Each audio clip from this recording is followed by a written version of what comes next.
당신의 노후는 당신이 책임진다. 그것이 가장 현명한 사랑이다. 누구에게나 인생의 전환점이 있습니다.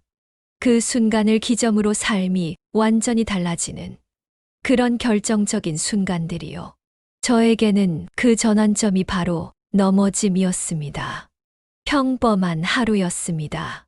시장에서 장을 보고 집으로 돌아가는 길, 한순간의 실수로 미끄러져 넘어지면서 무릎이 부러졌습니다.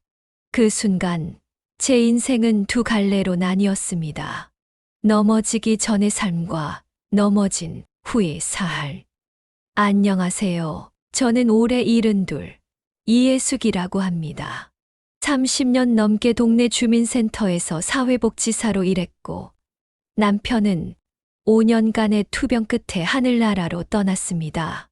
그 후로는 새 아이를 혼자의 힘으로 키워내느라 바쁘게 살았습니다.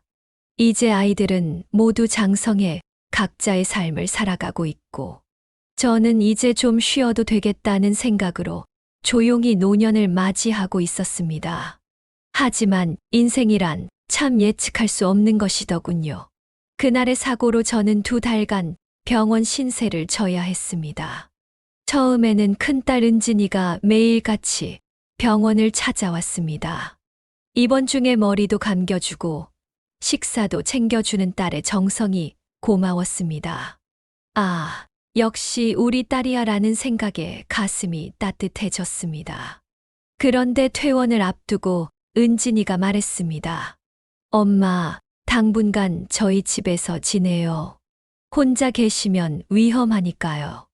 그 말이 얼마나 고마웠는지 모릅니다. 자식의 효심이 느껴져 눈시울이 붉어졌습니다. 그렇게 저는 은진이네 집으로 거처를 옮겼습니다. 은진이는 아침마다 따뜻한 밥을 차려주고 퇴근 후에는 제 방에 와서 이불을 덮어주기도 했습니다.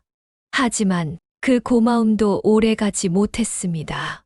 며칠이 지나자 딸의 표정이 조금씩 굳어졌고 말수도 줄어들었습니다.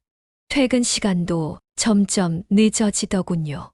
어느 날 밤 딸이 조용히 통화하는 소리가 들렸습니다. 엄마 혼자 계시는 게 위험하긴 한데 솔직히 요양원이 더 낫지 않을까. 그 순간 가슴이 철렁 내려앉았습니다. 머리가 하얘지는 듯 했습니다. 딸의 입장을 이해하지 못하는 것은 아니었습니다. 가정과 직장을 오가며 바쁘게 사는 딸에게 제가 부담이 될 수밖에 없다는 것을 알고 있었으니까요. 그래도 마음 한편에서는 이런 생각이 들었습니다. 그래, 이제 나는 자식들에게 짐이 된 거구나. 그날 밤 창밖의 별을 바라보며 오래도록 생각에 잠겼습니다. 별은 유난히 밝게 빛나고 있었지만 제 마음은 어둠에 갇힌 듯 쓸쓸했습니다. 다음 날 아침 용기를 내어 딸에게 말했습니다. 은진아, 엄마 이제 집으로 돌아갈게. 많이 쉬었으니까. 이제 괜찮아. 딸은 잠시 머뭇거리더니 말했습니다. 그래요, 엄마 조심히 다니시고. 무리하지 마세요. 그 말에서 느껴진 건 미안함보다는 안도감이었습니다. 제가 없는 게 딸에게는 편할 수도 있겠다는 생각이 들었고, 그 순간 마음이 찢어지는 듯 아팠습니다. 집으로 돌아온 저는 조용한 거실에 앉아 있었습니다. 병원에 있을 때보다 더 허전하고 쓸쓸한 기분이 들었습니다. 그동안에는 누군가 나를 챙겨주는 손길이 있었는데 이제는 물 한 잔도 약 한 알도 모두 혼자 챙겨야 했습니다. 무릎은 여전히 아팠고 마음은 더욱 무거워졌습니다. 자식에게 기댈 수도 기댈 마음도 없는 상황. 이 나이에 다시 혼자 살아가야 한다는 현실이 생각보다 훨씬 더 두렵고 막막했습니다. 하지만 이상하게도 어디선가 작은 목소리가 들리는 것 같았습니다. 그래도 해봐야지. 누구에게 기대지 않고 나답게 내 뜻대로 살아봐야 하지 않겠어. 그때부터 제 마음속에 작은 결심이 싹 텄습니다. 나는 아직 끝나지 않았다. 이대로는 살 수 없다. 이젠 나를 위해 살아야겠다. 어쩌면 이 영상을 보고 계신 여러분도 저와 비슷한 경험이 있으실지도 모르겠습니다. 자식에게 부담이 될까 걱정되고 누군가의 눈치를 보며 사는 삶에 지치셨나요? 그렇다면 제 이야기를 끝까지 들어보시길 바랍니다. 이건 단순한 정보가 아니라 저와 같은 길을 먼저 걷고 있는 사람의 경험담이니까요. 그리고 이 영상이 마음에 와닿는다면 지금 좋아요 버튼을 눌러주시고 구독도 함께 해주세요. 여러분의 작은 응원이 저와 같은 처지에 놓인 많은 어르신들에게 용기와 희망을 전하는데 큰 힘이 됩니다. 또한 알림 설정을 해두시면 노후를 현명하게 준비하는 다양한 이야기를 계속해서 만나보실 수 있습니다. 넘어짐이 제 인생의 전환점이 된 것처럼 어쩌면 이 이야기가 여러분 인생의 작은 전환점이 될 수도 있을 테니까요. 자식의 짐이 아닌 나의 주인으로 살아가는 방법에 대한 이야기를 시작해 볼까 합니다. 인생은 선택의 연속입니다. 노년의 삶도 마찬가지입니다. 누군가의 짐이 되는 삶을 선택할 것인가? 아니면 자립적인 나만의 삶을 선택할 것인가? 이 선택은 고통스럽지만 그 고통 너머에는 새로운 행복이 기다리고 있을지도 모릅니다. 저는 그 행복을 찾아 나섰고 지금 여러분께 그 여정을 들려드리려 합니다. 영상이 도움이 되셨다면 좋아요와 구독 버튼을 눌러주세요. 매주 노후를 현명하게 준비하는 방법과 실제 성공 사례를 소개해 드립니다. 알림 설정까지 해두시면 새로운 영상을 놓치지 않고 보실 수 있답니다. 무릎이 다친 그날, 저는 단순히 몸이 다친 것이 아니었습니다. 제 자존감, 제 정체성, 그리고 제 노년의 삶에 대한 기대까지도 함께 무너져 내린 것 같았습니다. 하지만 그 무너짐 속에서 새로운 나를 발견하게 될 줄은 몰랐습니다. 자식에게 의존하지 않고 스스로의 힘으로 살아가는 당당한 나를 말이죠. 이제 본격적으로 제가 어떻게 무너진 마음을 다시 세우고 나만의 독립적인 노년의 삶을 찾아갔는지 들려드리겠습니다. 제 이야기가 여러분에게 작은 위로와 용기가 되길 바랍니다. 집으로 돌아오던 날, 현관문을 여는 순간 먼지, 냄새와 함께 오래된 공기가 코끝을 찔렀습니다. 8주 만에 돌아온 집은 너무도 조용했고 반겨주는 이 하나 없었습니다. 그래도 내 공간이라는 생각에 안도감이 들었습니다. 그러나 그 안도감도 잠시, 현실은 생각보다 냉혹했습니다. 무릎 수술 후 회복 중인 제 상태로는 화장실 한 번 가는 것도 큰일이었고, 이제는 정말 누군가의 도움 없이는 살기 어렵구나. 그 생각이 너무 서럽고 무기력하게 다가왔습니다. 저는 간병인을 알아보기 시작했습니다. 복지관에도 문의하고 지인들에게도 물어봤습니다. 그런데 현실적인 비용은 정말 큰 부담이었습니다. 상주 간병인은 한 달에 450만 원, 12시간 파트타임 간병인도 240만 원이었습니다. 제 연금은 고작 180만 원, 도저히 감당할 수 없는 금액이었습니다. 잠시 머릿속을 스치는 단어가 있었습니다. 요양원, 이 단어가 떠오르는 순간 가슴이 철렁 내려앉았습니다. 30년 넘게 사회복지사로 일하며 수많은 어르신을 상담했던 제가 요양원의 현실을 너무나 잘 알고 있었기 때문에 그 선택이 얼마나 무겁고 큰 결심인지 누구보다 잘 알고 있었습니다. 며칠 후 큰아들 규석이 집에 찾아왔습니다. 조심스럽게 이야기를 꺼내더군요. 엄마, 복지주택 같은데 알아보시는 게 어때요? 아니면 요양원이라도. 그 말에 저는 단호하게 대답했습니다. 엄마는 요양원 안 갈 거야. 혼자라도 살아볼 거야. 규석이는 말없이 앉아 있다가 조용히 고개를 끄덕이고 돌아갔습니다.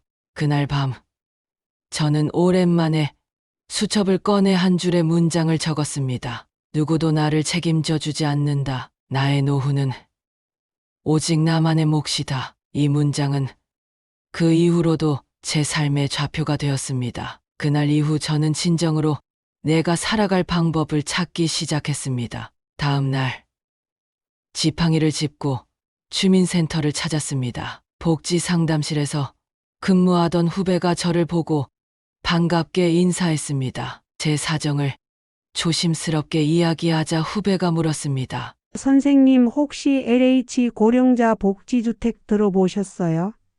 처음 듣는 이야기였습니다. 후배가 차근차근 설명해 주었습니다. 65세 이상 독거 어르신을 위한 공공임대주택인데요.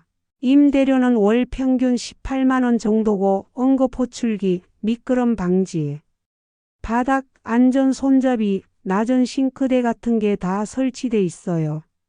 그리고 선생님처럼 사회복지 경력이 있으신 분은 가산점도 받아요.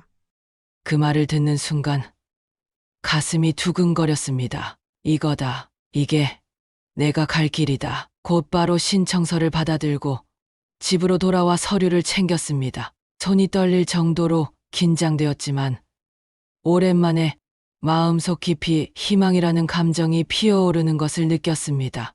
그날 밤 아들에게 전화를 걸었습니다. 규서가, 엄마 복지주택 신청했어. 오늘 서류도 다 냈어. 잠시 정적이 흐르고 규석이 조심스럽게 물었습니다. 그 전세금은 어떻게 하실 건데요?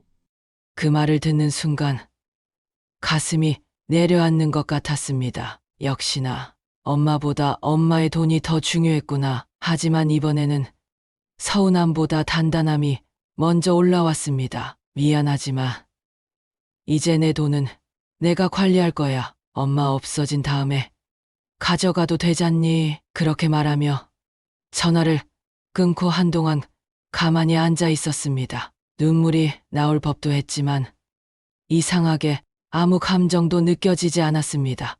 이제는 그런 말에도 무덤덤해질 만큼 익숙해진 건지도 모르겠습니다. 며칠 후 복지주택 1차 서류 합격 통보가 왔습니다. 면접도 무사히 통과했고 마침내 입주가 확정되었습니다. 짐을 싸기 시작하면서 제 삶의 조각들을 하나씩 떠올렸습니다. 아이들이 어릴 적 찍은 사진, 남편과 함께한 가족 사진, 예전에는 너무 귀에 모셔두기만 했던 찻잔 하나까지 접을 때마다 마음 한켠이 아렸지만 이건 다시 시작하는 삶을 위한 준비야라고 스스로를 다독였습니다.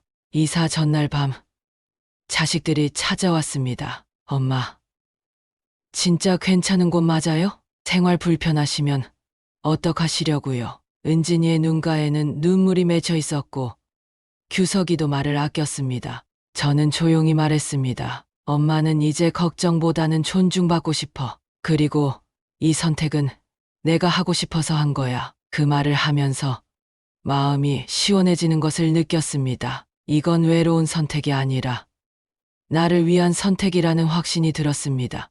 드디어 입주하는 날이 왔습니다. 복지주택 현관에 제 이름이 적힌 문패를 보고 눈물이 핑 돌았습니다.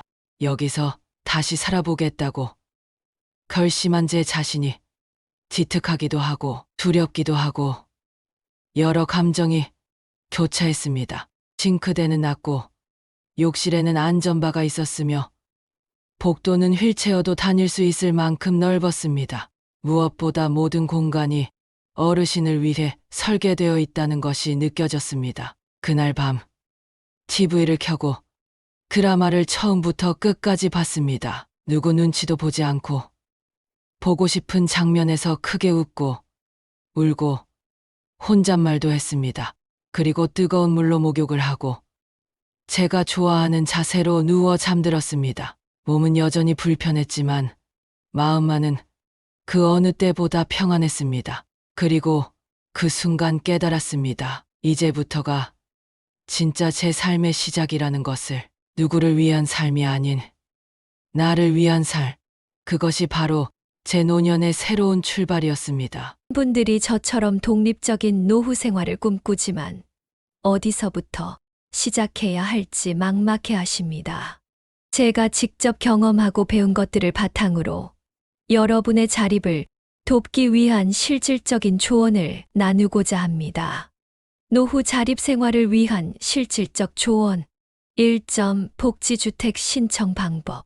LH 고령자 복지주택은 65세 이상 독거노인을 위한 공공임대주택입니다. 월 임대료는 지역과 크기에 따라 다르지만 일반적으로 20만 원 내외로 책정되어 있습니다.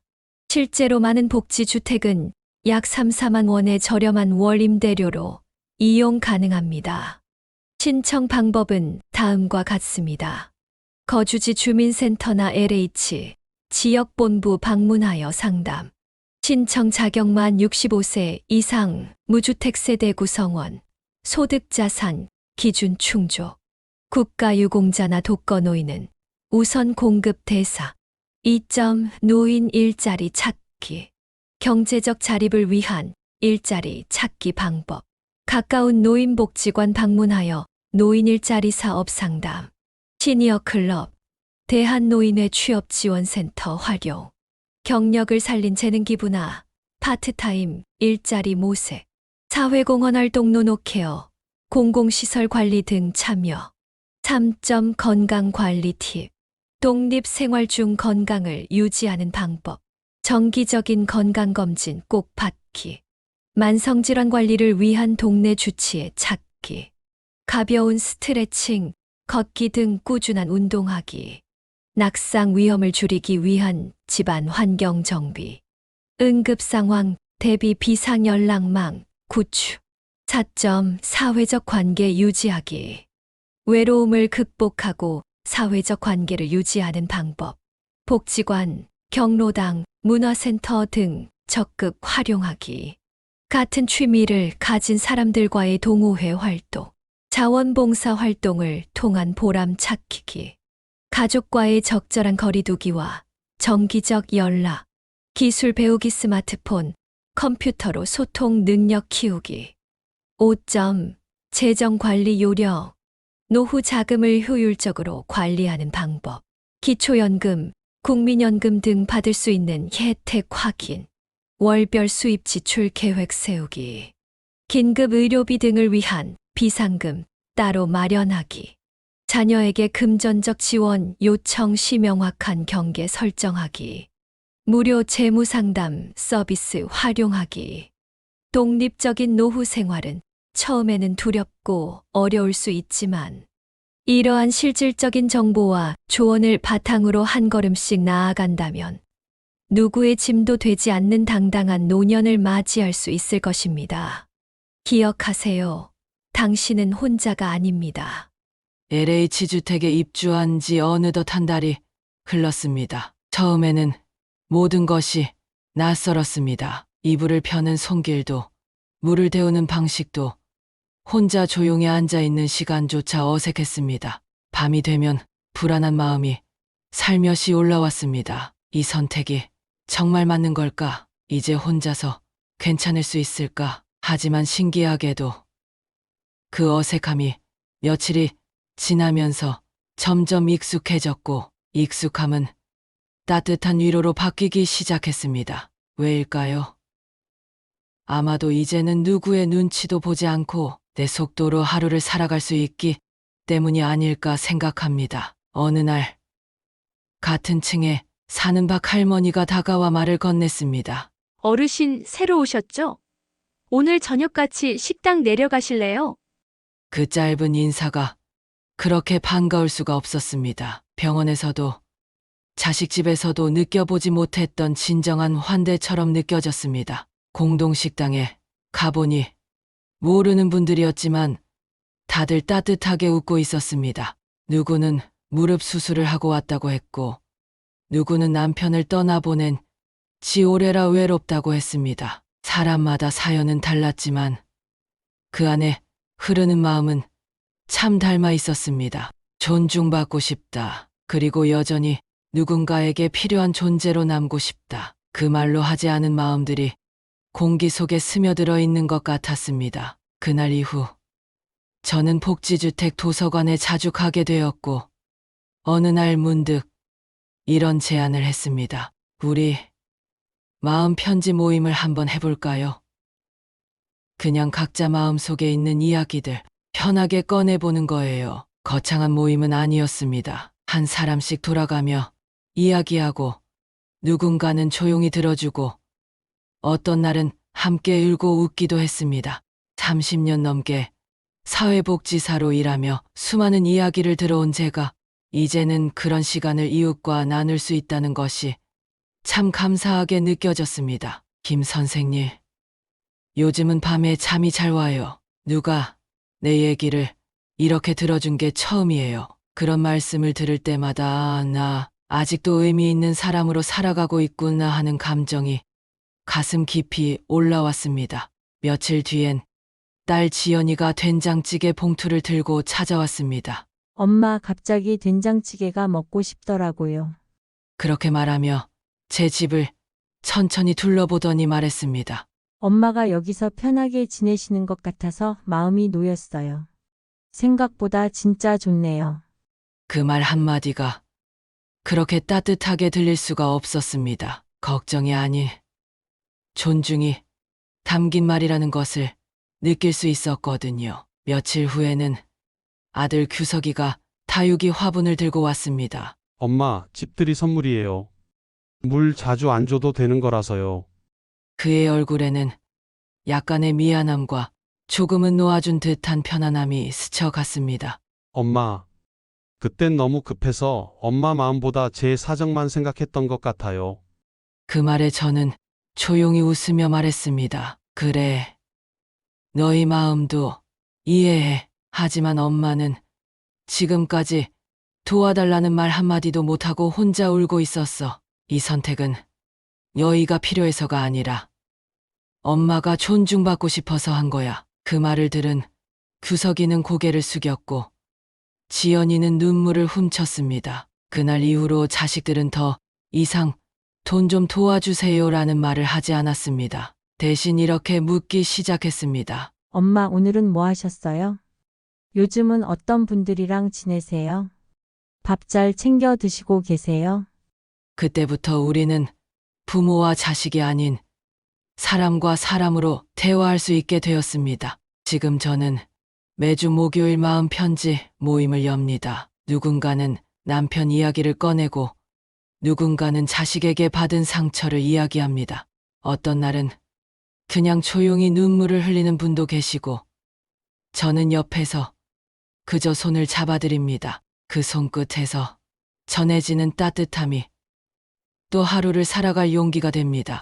아침이면 햇살 드는 창가에서 따뜻한 차를 마시고 낮에는 동네 복지관에서 컴퓨터도 배우고 저녁에는 라디오를 들으며 하루를 마무리합니다. 무릎은 아직 아프고 눈은 조금씩 흐려지지만 지금 이 삶이야말로 제가 꿈꾸던 진짜 노년입니다. 예전에는 바쁘게 살아야 성공하는 줄 알았는데 지금은 느리게 걷고 천천히 말하고 가만히 앉아 생각하는 이 시간이야말로 삶의 깊이와 마주하는 시간이라는 것을 알게 되었습니다. 혹시 지금 이 영상을 보고 계신 당신도 외롭고 지치고 앞으로의 삶이 막막하게 느껴진다면 꼭 말씀드리고 싶습니다. 당신의 인생은 아직 끝나지 않았습니다. 노년은 무언가를 포기하는 시간이 아니라 다시 나를 찾는 시간입니다. 누군가의 엄마, 아빠로 살아온 세월을 뒤로하고 이제는 나라는 이름으로 살아가도 괜찮은 시간입니다. 누구의 짐이 되지 않아도 괜찮습니다. 무언가를 남겨주지 않아도 괜찮습니다. 가장 중요한 건 내가 나를 잃지 않고 살아가는 것.